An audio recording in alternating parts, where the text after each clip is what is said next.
The sun has gone down for the day, and the Millennium Falcon is aglow.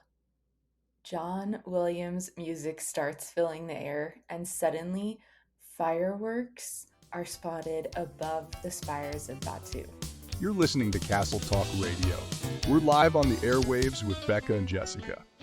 Now let's jump into this week's episode. Today, we're heading to the edge of the galaxy for our next summer series episode. I am Jessica Sanders, where I write at the happiest blog on earth and co host Castle Talk Radio with Becca. So this summer, we're taking turns taking you through Disneyland Park. And boy, am I excited about today's land because we are traveling all the way to the back of Disneyland Park, the north side of the park, which is Star Wars Galaxy's Edge. This place makes you feel like you are part of the movies. And not only that, it makes people often wonder, is this actually where movies were filmed? Because it looks so spot on and looks so good. It's just not a place filled with rides. It is a destination in of itself. It feels so completely different from the Disneyland park that we know that in the early beginnings of the announcement of Star Wars Galaxy's Edge and the first while people were getting a chance to visit it, it's often discussed if Star Wars Galaxy's Edge even belongs in Disneyland Park. Now, it's been a handful of years, and I think I have to say that it does. I think what they've done here is something completely unique and immersive, and the layout of Disneyland Park and just different things that we'll talk about in this podcast episode makes me finally come around to that. Yeah, it actually does. It does deserve this place in Disneyland Park. So, again, this immersive, massive land, we're going to talk about Batu. We're going to talk about the Millennium Falcon, Oga's Cantina, so many of the things that we cover in all these different land episodes. But before we fully dive in, I have to paint a picture for you. Now, you're probably already envisioning Star Wars Galaxy's Edge. I'm going to take you back to before this land was open to the public. And I was fortunate enough to go through Galaxy's Edge before that opening and then into that opening week. In my office, which is where I do all the work for the happiest blog on earth, do the recordings for Castle Talk Radio podcast, where I wrote the words to my Disneyland guidebook that's on Amazon. And in here, I'm surrounded by some of my favorite Disney memories and collectibles, things that inspire me and take me to the moments that really matter and remind me of why I do this job. So on one wall, I have a shadow box filled with Star Wars Galaxy's Edge memorabilia. And looking at that really takes me back to those few days. Inside, I have 4 wristbands because you needed wristbands, you needed a boarding group, you needed reservations, you needed hotel reservations. It was a process, especially in the opening days, just to get inside this land. I think between me and my friends, we had booked, I want to say 8 different hotel reservations and booked them on dates that we thought Star Wars Galaxy's Edge might open. And we held them all through our partners at Getaway Today because they have an awesome peace of mind plan where you can put some money down and you can make changes, all those things. So we used that program to its maximum as we made all these different hotel reservations. So in there, I have those wristbands. I have a commemorative map of just Star Wars Galaxy's Edge. It is a lot thicker paper than your regular Disneyland maps, and it has like these beautiful graphics and images, high gloss finish. I have a map of the cover, which itself is stunning, and then I have a second map that opens and shows the inside. Those were given out on the first couple days. I believe maybe just day one. I have a patch that I purchased of Star Wars Galaxy's Edge. It says Landing 2019. I have a pin of Millennium Falcon that has 2019 on it. I have a gift card that I definitely did use, but it was a specific special one that they were just offering that week, and you had to put like so much money on the gift card and whatever. I also have a coaster from Oga's Cantina. I don't know if they still do those coasters because it was a big to do. Like they're meant to be disposable, and so many people were taking like, I don't know, I guess handfuls of these. And this is just one of the great things that I love, to talk to people about and reminisce about a great time opening this land at Disneyland and just being a part of the history. Every time I look at them, I'm seriously reminded of how ambitious the project itself was. They were really attempting to do some kind of storytelling that they hadn't done before. So let's get into it even more. Galaxy's Edge opened in 2019, and they didn't just recreate a place that we've already visited throughout the stories of Star Wars. Instead, the Imagineers created an entirely new destination called Black Spire Outpost, and this is on the planet of Batuu. And at first, it might seem like a weird choice to make something completely new. Like, why not base it on one of the iconic movie locations? And it's all a part of the storytelling, which also has evolved over time. So, Imagineers wanted every guest to arrive as if they were visiting a real place for the first time, instead of just walking through scenes of a movie. And this allows guests to become part of a brand new Star Wars story, your own Star Wars story. So everything in the land has history: the food, the shops, even the words that they use, the music, because they don't want it to feel like a movie set. They want it to feel like a living world, a living planet, a living village that you are visiting. So, one of my favorite details is the story of Black Spire Outpost. Now, all the lands in Disneyland have different stories and backstories and things, and it's just a matter of us retelling those and sharing them to make sure they get the spotlight they deserve and really help you feel of the uniqueness and the history of the parks that we get to enjoy. So when you get in there, you'll look around and see that there's giant rock formations that are just towering above you, especially over near the Millennium Falcon.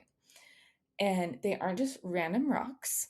According to the story that the Imagineers built up for Batuu, is that this planet was once covered by forests, and over thousands of years, those trees became petrified, turning into stone. So one of the massive trees turned darker than all the others, and that became Black Spire. And eventually, the travelers built an outpost around it. So that is Black Spire Outpost. When you go into Galaxy's Edge, you're really going to experience more rewards the more you slow down there. One of the things I love to do is to look at the paths. The pathways in Star Wars Galaxy's Edge are unique just as they are in every other land. So keep an eye out for those things. But in Galaxy's Edge, the pathways are covered with droid tracks.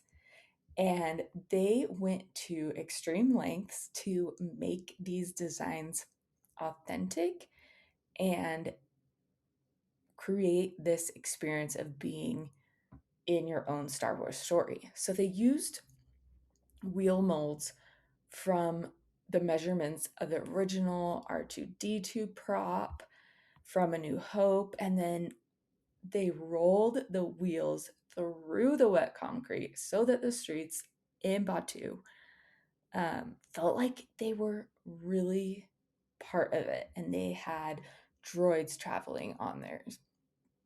It's one of those little details that you really have to stop and look at. So, again, when you're in the other lands, there's some things on the ground like that, or even just different types of um, pavement underneath you that fits in with that theming. So, another fun detail sometimes can be fun is that the cast members there really stay in character. So, instead of good morning, you'll hear bright suns. And instead of good night or farewell, it's rising moons and till the spire. And these cast members aren't just working at Disneyland, they are residents of Batu.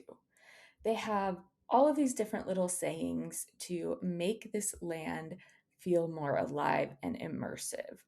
Um, they call cell phones data pads. I believe that's what it is.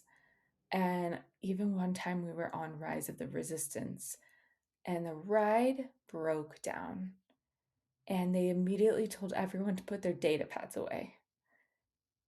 And they were staying very much in character, but it was also confusing because most people on the ride didn't know what they were talking about. And they just, when a ride goes down, what do people do? Is they get out their phones and they want to film those hidden moments, the backstage moments. And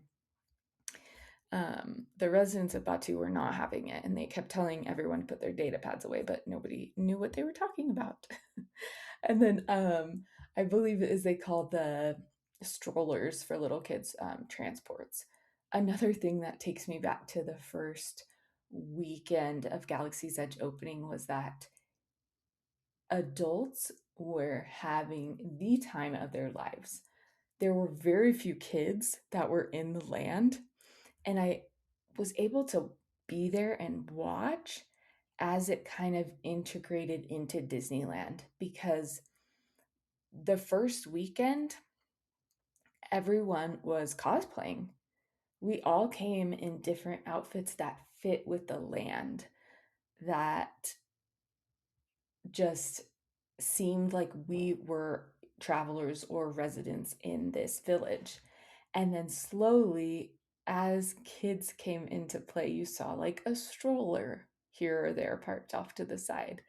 And then you saw a Mickey balloon tied to that stroller.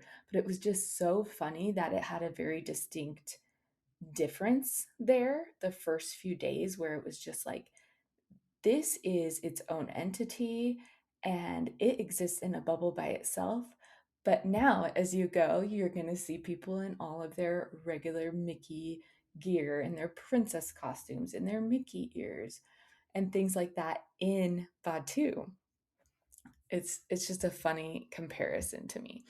So we have two main attractions that are rides in Galaxy's Edge. Imagineers would say we have more attractions, but for most of us, attractions means rides. That is the Millennium Falcon, Smuggler's Run, and Star Wars Rise of the Resistance, which are on opposite sides, because on one side we have um, the Resistance, and then on one side we have the First Order. So, mostly as you walk in from the Fantasyland entrance, you're going into the First Order side and then turning the corner and you see the Millennium Falcon, which is massive. And I love that we get this hunk of junk inside of Disneyland. I love it. It's a great place for photos. It's a great place just to look around, and for those of you that grew up on Star Wars, to see this magnificent piece of Star Wars history right in front of you. And then you get to go on the ride and you get to pilot the Millennium Falcon, or you get to be a gunner or an engineer. And the whole thing is, again, to overuse this word, completely immersive. From the pathways that you walk into, so that when you turn the corner, the Falcon is just there. And then when you go inside the queue, it's not just waiting in line or walking through a queue. You are going through back corridors. You are going onto the Millennium Falcon, and even the ground underneath you is like uneven in a way that like pops and depresses as you put pressure on it, and it's all made to be so authentic to it. It is just so cool the way that they have done that. I absolutely love watching people go into Star Wars Galaxy's Edge for the first time, especially people who are Star Wars fans, because I get to see fandom on an entirely different level. And mostly it's not like overwhelming excitement, it's this quiet, like, wow. And this imagination and curiosity inside their minds that you can just see at work right in front of you. That's probably one of my favorite things to this day is going with people who are huge Star Wars fans and watching them experience it. So, Millennium Falcon Smuggler's Run is a type of simulator where 6 people go in together at once, and it's kind of like a big video game. And they have adapted it over time. Most recently this summer, they have changed a few things to make it more enjoyable for every person who's playing a part there. So for this ride, you have standby, you have lightning lane multipass, and you have single rider.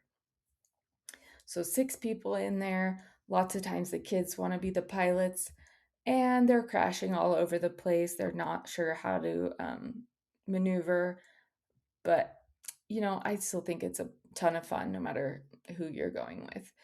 And single rider is a great option for this. We also have on the way to Millennium Falcon is Oga's Cantina. Now, Oga's Cantina was the first place to publicly offer alcohol in Disneyland Park.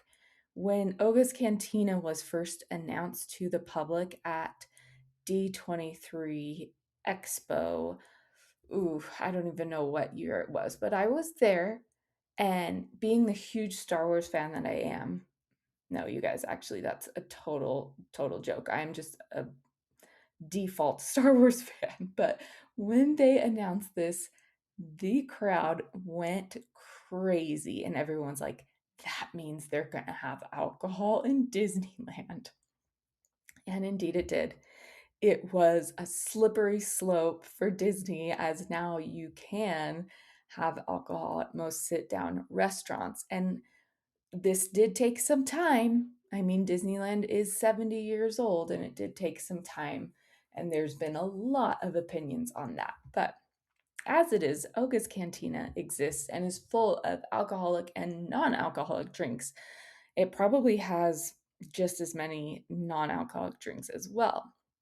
Now, Oga's Cantina at its heart is a bar. And can you bring your baby to a bar? Well, at Disneyland, you can, my friend. Is it a good idea? That depends. So, Oga's Cantina is full of branded, like on brand drinks.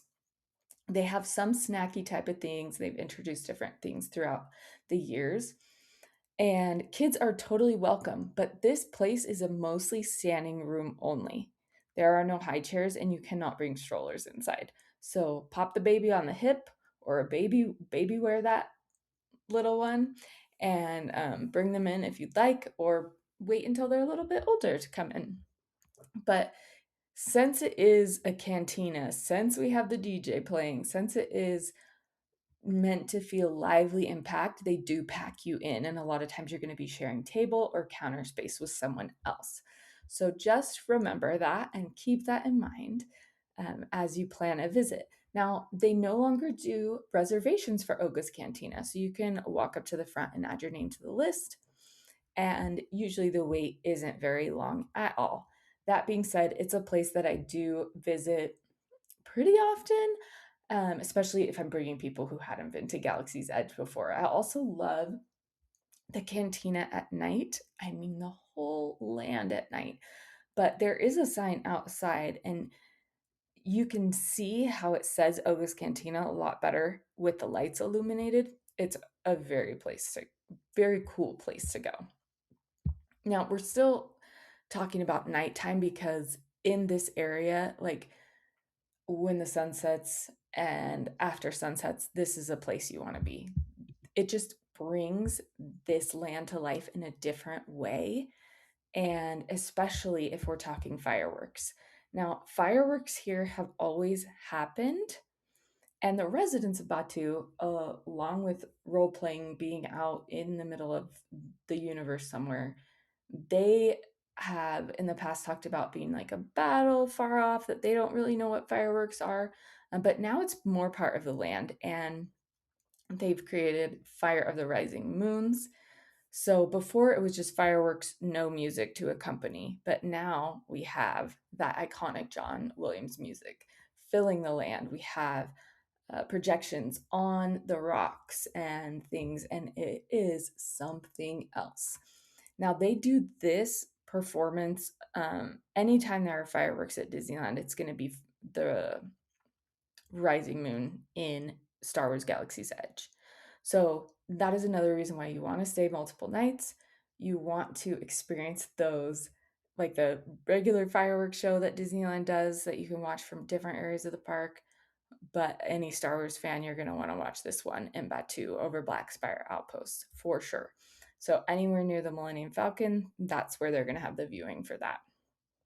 It is something else. John Williams composed an original score for Galaxy's Edge where it has like elements of the things that you know and love, and but also keeping it specific to this specific Star Wars destination. Now, another thing about the music in the land, when the land first opened, and for years there wasn't background music, it was more of outdoor sound effects and planes and droids and all the different things like flying overhead. But recently they did add music, and I really, really love how that plays into the transition when you're walking from land to land and coming into Galaxy's Edge.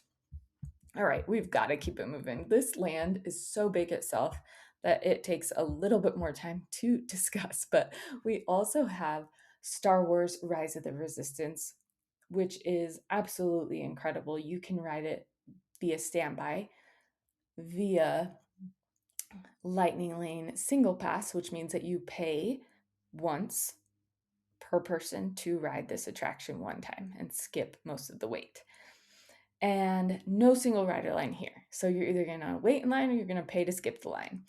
But this ride is fantastic. It's a must for so many people. It is definitely the elite e-ticket of Star Wars Galaxy's Edge. But other attractions that are in this land, not considered rides, would be building a saber at Savvy's. I was combining saber and Savvy's, and I came out with saver. Lightsaber. So, Savvy's Workshop, that is a premium lightsaber building experience. I have an article on that, complete with video, on the happiestblogonearth.com. You can read all about it and see pictures and see if this is something that you want to do. But I would say mostly it's teens and older, especially adults that grew up with Star Wars, want to take a lightsaber home, build one, have this whole ceremonial experience there. Then for younger kids, they can still build lightsabers too, or get some pre-built ones that are a little less expensive, actually quite a lot less expensive. Like we take a zero off of the price there. And they have those in Tomorrowland. Another attraction is building a droid. Those are really popular, and you don't need a reservation for that. You can actually go into Droid Depot and watch kind of how it all works to determine if that's something that you want to do. But for sure, make sure that you go in that shop. Go into any shop that you can find. We've got Doc Onders and we've got the Marketplace, which is absolutely beautiful in the evening and at night as well. Places to eat in Star Wars Galaxy's Edge. The main one is Docking Bay 7, which is fantastic. A lot of healthier options and just something really different from theme park type of food that that you might be used to or expect from Disneyland. This place is absolutely delicious. Now, Star Wars Galaxy's Edge has also introduced different storylines. At first, they said, no, we are not going to have Princess Leia. We are not going to have Luke because this is like a whole new timeline. This is yours. But they've pulled back on that. And just recently in 2026, we've had some of those original trilogy characters show up. Now, Chewbacca has always been around. We've seen Rey. We've seen some other characters, but now we do have some of those classic characters as well coming out for meet and greets. It is a really lively place. It is a must see for anyone, Star Wars fans or not. And it is just such a cool place. Oh yeah, we've got blue milk too, of course. And then they sometimes swap it out for other ones. We've had green milk, we have pink milk.